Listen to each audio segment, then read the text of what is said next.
Annabelle, and welcome to my tea party. Spooky?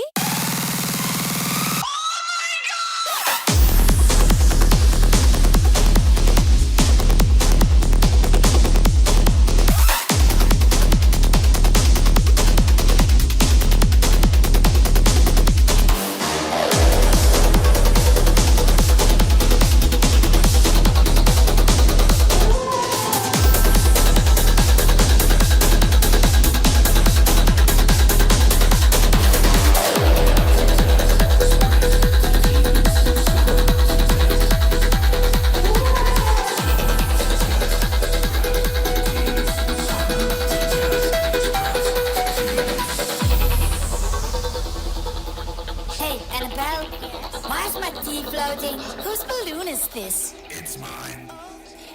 Can you pass on the witch aboard? You sure?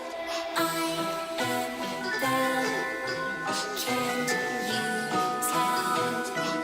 You will meet my haunted friends, or you will go to hell. Oh, by the way, have you met Chucky yet? Yo, what's up, bro?